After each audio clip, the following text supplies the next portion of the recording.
역사를 생각하면서 우리 주님께 다시 고백하겠습니다. 답은 2절입니다. 부활의 능력 체험하면서 부활의 능력 체험하면서 주의 부활에 동참하고 주의 죽으심 오늘만. 주님, 여기에 우리가 하나님 그 고난에 동참하길 원하는 마음으로 이 시간 찬양하고 말씀 듣기를 원합니다. 내 안에 가장 귀한 것을 고백합시다. 내 안에 가장 귀한 것 주님을 알미라. 모든 것 되시며 의와 기쁨 되신 이 메시지에 동의하시는 분들은 우리 함께 오른손을 들고 우리 주님 앞에 찬양하며 나갑시다. 내 안에 가장, 내 안에 가장 귀한 것이 귀한 것 주님을 알미라. 모든 것 되시며 의와 기쁨 되신 주. 마지막으로 고백하겠습니다. 내 안에 가장 귀한 것, 내 안에 가장 귀한 것 주님을 알미라.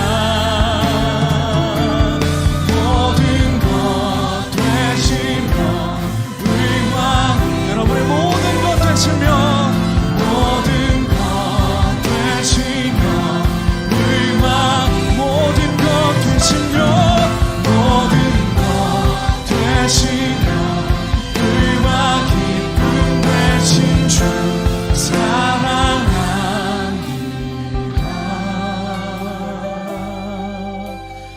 나의 주.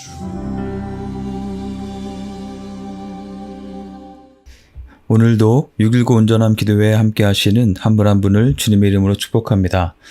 오늘 묵상할 본문은 사도행전 15장 1절에서 11절입니다. 말씀을 봉독하겠습니다. 어떤 사람들이 유대로부터 내려와서 형제들을 가르치되 너희가 모세의 법대로 할례를 받지 아니하면 능히 구원을 받지 못하리라 하니 바울 및 바나바와 그들 사이에 적지 아니한 다툼과 변론이 일어난지라. 형제들이 이 문제에 대하여 바울과 바나바와 및 그 중에 몇 사람을 예루살렘에 있는 사도와 장로들에게 보내기로 작정하니라.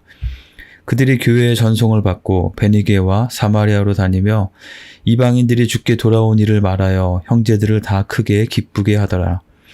예루살렘에 이르러 교회와 사도와 장로들에게 영접을 받고 하나님이 자기들과 함께 계셔 행하신 모든 일을 말하매 바리새파 중에 어떤 믿는 사람들이 일어나 말하되 이방인에게 할례를 행하고 모세의 율법을 지키라 명하는 것이 마땅하다 하니라.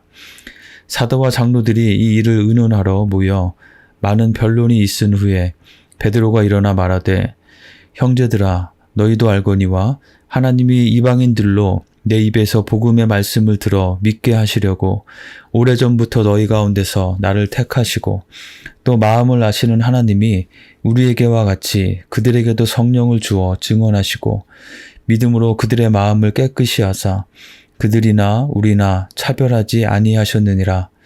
그런데 지금 너희가 어찌하여 하나님을 시험하여 우리 조상과 우리도 능히 매지 못하던 멍에를 제자들의 목에 두려느냐. 그러나 우리는 그들이 우리와 동일하게 주 예수의 은혜로 구원을 받는 줄을 믿노라 하니라. 아멘. 바울과 바나바가 1차 선교 여행을 마치고 파송교회인 안디옥으로 돌아왔습니다. 1차 선교 여행의 결과로 아시아 지역에 사는 유대인들뿐 아니라 많은 이방인들이 복음을 듣고 예수님을 믿게 되었습니다. 그런데 유대에서 어떤 사람들이 내려와서 모세의 율법대로 할례를 받아야만 구원을 얻을 수 있다고 가르쳤습니다. 이들은 5절에 나오는 예루살렘에 있던 바리새파 출신의 믿는 자들이었을 것입니다. 이들의 가르침은 크리스찬이 되려면 먼저 유대인이 되어야 한다고 하는 것과 마찬가지였습니다. 지금 우리가 들으면 너무나 말이 되지 않는 잘못된 가르침이라는 것을 쉽게 알 수 있지만 초기 기독교 공동체가 유대인들을 중심으로 이루어져 있던 이 당시에는 이것이 그리 간단하지 않은 문제였던 것 같습니다.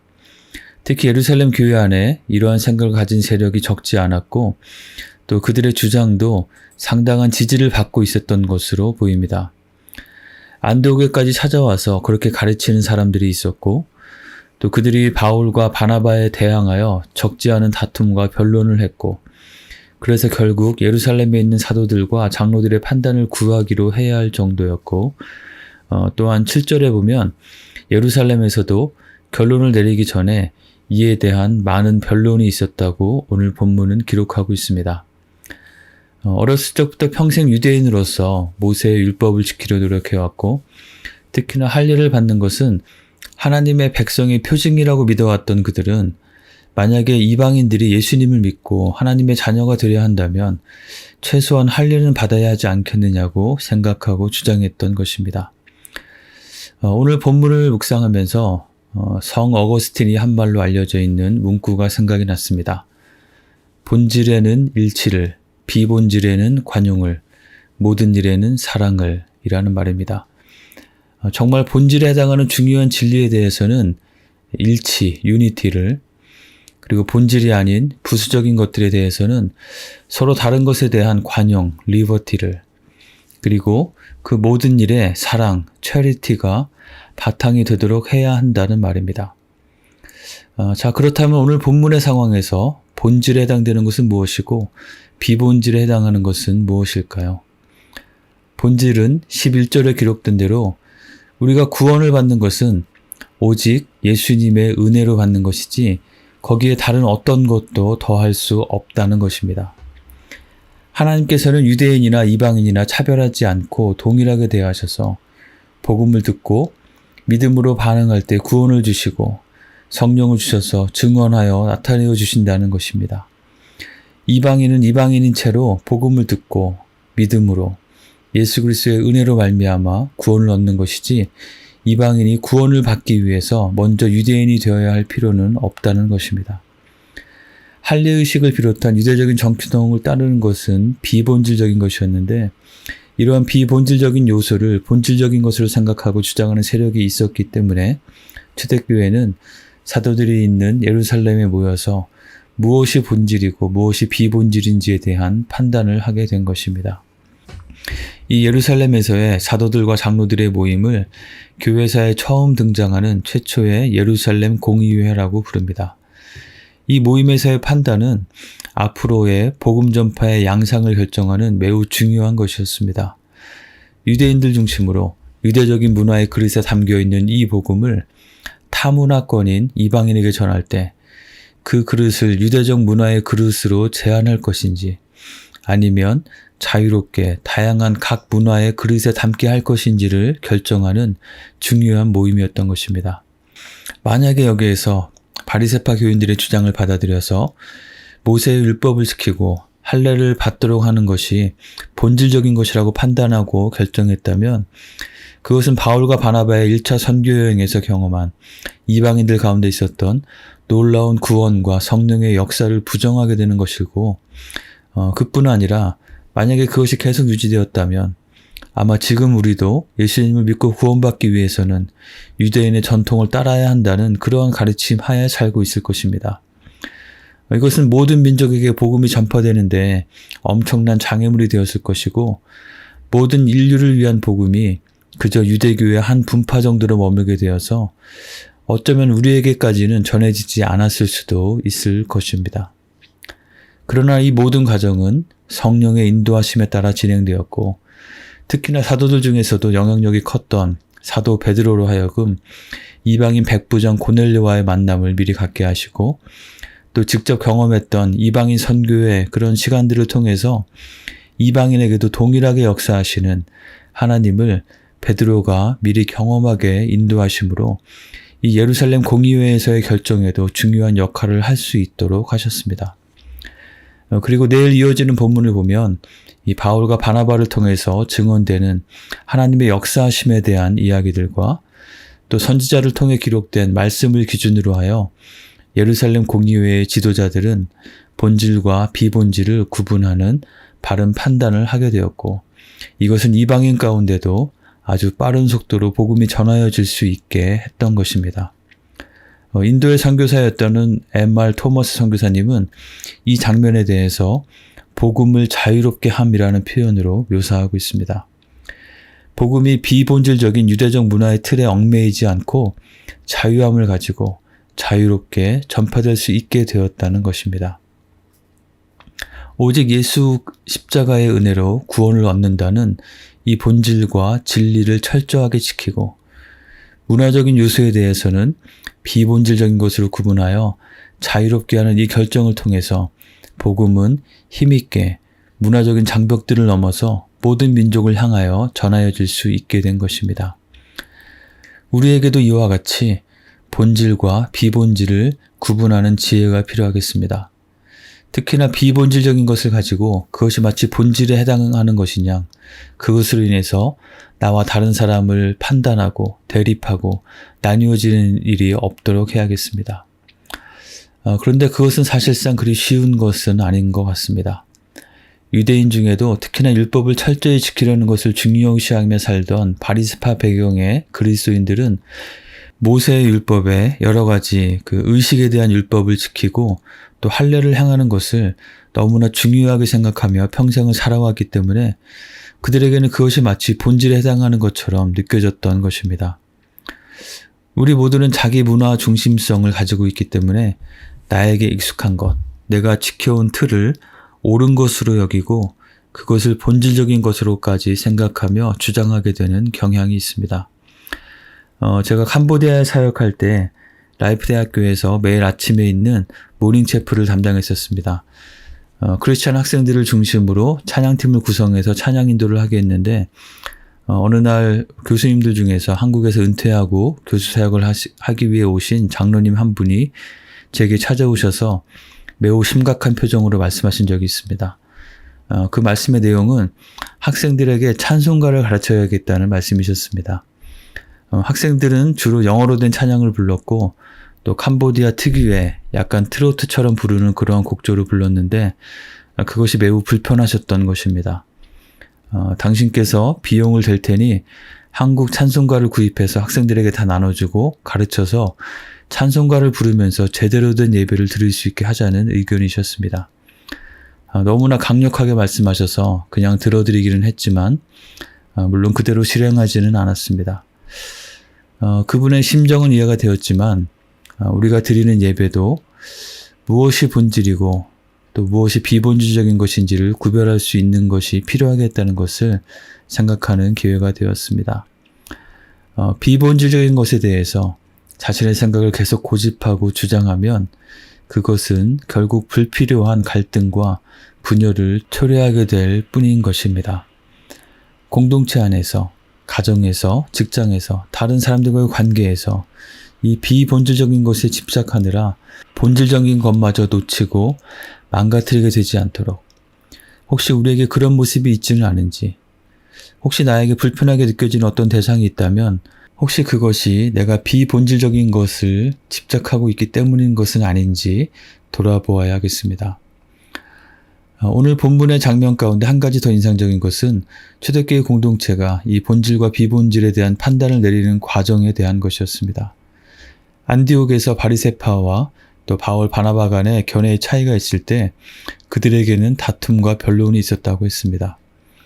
다툼은 의견 차이로 인한 갈등을 말합니다. 그리고 변론은 그래서 그 주제에 대한 각자의 의견을 피력하는 논쟁을 말합니다. 그들은 서로 논쟁했고 서로 간의 논쟁으로 해결점을 찾지 못하자 그들은 예루살렘에 있는 사도와 장로들에게 판단을 요청하기로 합니다. 믿음의 공동체 안에 리더십의 권위를 인정하고 존중하며 순복하는 자세를 보인 것입니다. 그래서 열리게 된 예루살렘 공의회는 어느 한두 사람의 영향력에 따라서 단시간에 일방적으로 결정을 내리고 통보하기보다는 양쪽의 입장을 충분히 듣고 또 서로 변론하는 시간을 가졌습니다. 그리고 그 모든 것을 경청한 지도자들의 발언을 통해서 점점 결론으로 향하여져 가는 것을 보게 됩니다. 저는 이 모습이 바리새파 배경의 성도들에 대한 배려와 존중과 사랑으로 느껴졌습니다. 어찌 보면 받아들이기 힘든 주장을 한다 할지라도 그들을 믿음의 형제로 존중하여 그들의 말을 경청하여 들어보고 또 서로 변론을 통해서 각자의 생각을 충분히 나누는 과정을 통해서 성령께서 이끌어 주시는 결론을 향해 나아갈 수 있게 되었다는 것입니다. 그 과정이 길고 피곤하고 답답하고 효율성은 아주 떨어져 보일 수도 있겠지만 그 과정을 거쳐서 이 초대교회 선교에 중요한 지침을 확정하게 되었고 또 본질과 비본질을 구분할 뿐 아니라 그것을 모두가 잘 받아들일 수 있도록 한 것입니다. 물론 이러한 유대주의, 율법주의 사상은 상당한 기간 동안 초기 크리스찬들에게 혼란을 주는 영향이 되었지만 적어도 오늘 본문의 이 상황에서는 이러한 과정을 거치는 것을 통해서 모든 교회 공동체가 하나됨과 일치를 이룰 수 있게 된 것입니다. 본질에는 일치를, 비본질에는 관용을, 모든 일에는 사랑을. 우리에게도 본질과 비본질을 잘 구분하여 본질은 굳게 붙잡되 대부분에 해당하는 비본질적인 것에 대해서는 자유와 관용을 가지고 열린 마음으로 나와 다른 사람들을, 다른 지체들을 대하는 것이 필요하겠습니다. 무엇보다도 이 모든 일 가운데 상대방에 대한 존중과 사랑이 충분히 바탕이 되어 살아가는 우리 모두가 되기를 원합니다. 오늘 말씀을 기억하며 함께 기도하겠습니다. 먼저 우리에게 예수 그리스도의 십자가의 복음, 예수님의 그 은혜로 말미암아 우리에게 구원을 주시는 하나님께 감사의 기도를 드리기 원합니다.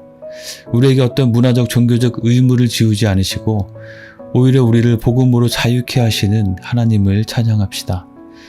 그리고 우리도 이 본질은 굳게 지키되 우리의 자기 중심성으로 인해 다른 사람들을 판단하지 않고 서로 존중하며 사랑하며 복음을 나누고 함께 하나된 공동체를 이루어갈 수 있도록 기도하겠습니다.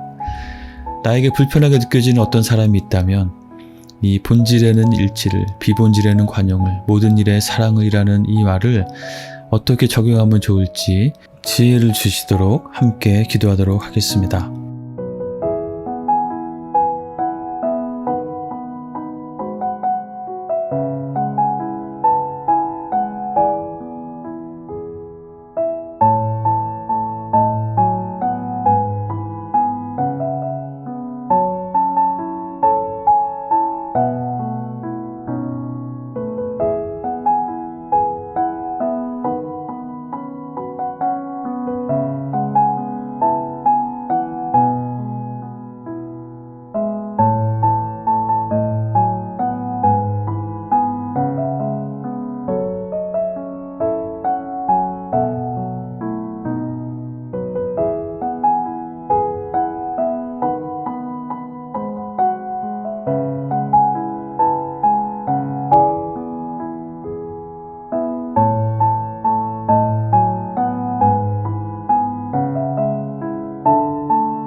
선교 사역을 위해 기도합시다.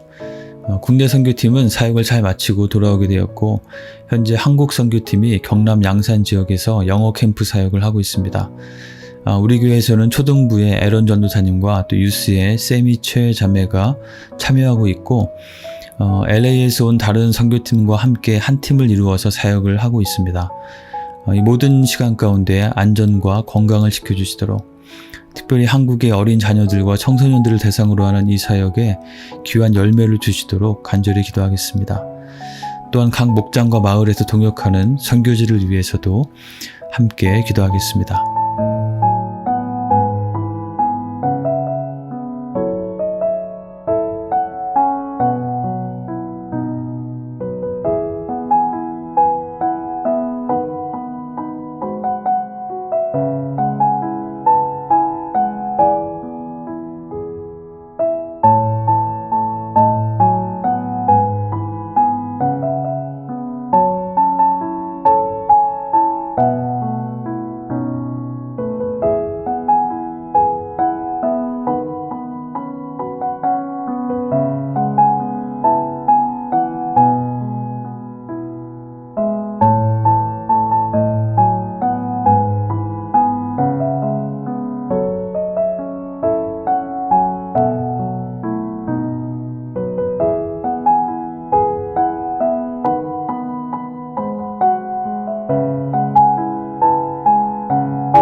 우리 교회 공동체를 위해서 기도하겠습니다.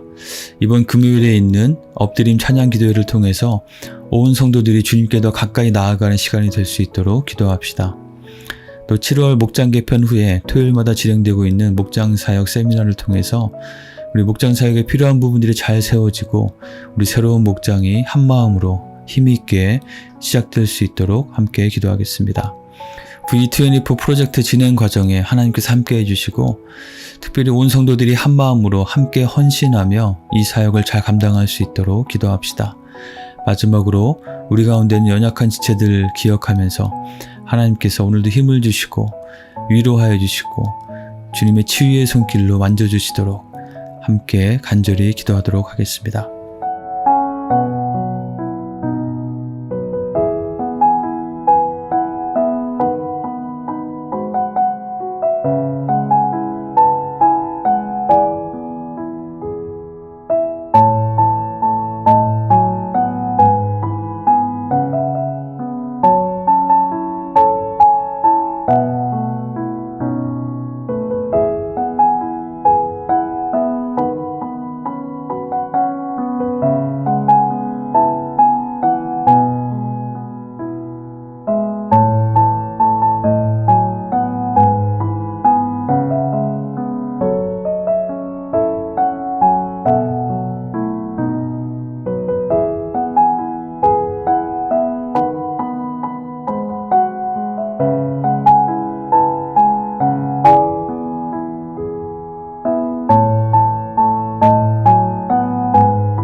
주님 가르쳐주신 기도를 같이 드리겠습니다. 하늘에 계신 우리 아버지여, 이름이 거룩히 여김을 받으시오며 나라가 임하시오며 뜻이 하늘에서 이루어진 것 같이 땅에서도 이루어지이다. 오늘 우리에게 일용할 양식을 주시옵고 우리가 우리에게 죄 지은 자를 사하여 준 것 같이 우리의 죄를 사하여 주시옵고 우리를 시험에 들게 하지 마시옵고 다만 악에서 구하시옵소서. 나라와 권세와 영광이 아버지께 영원히 있사옵나이다. 아멘.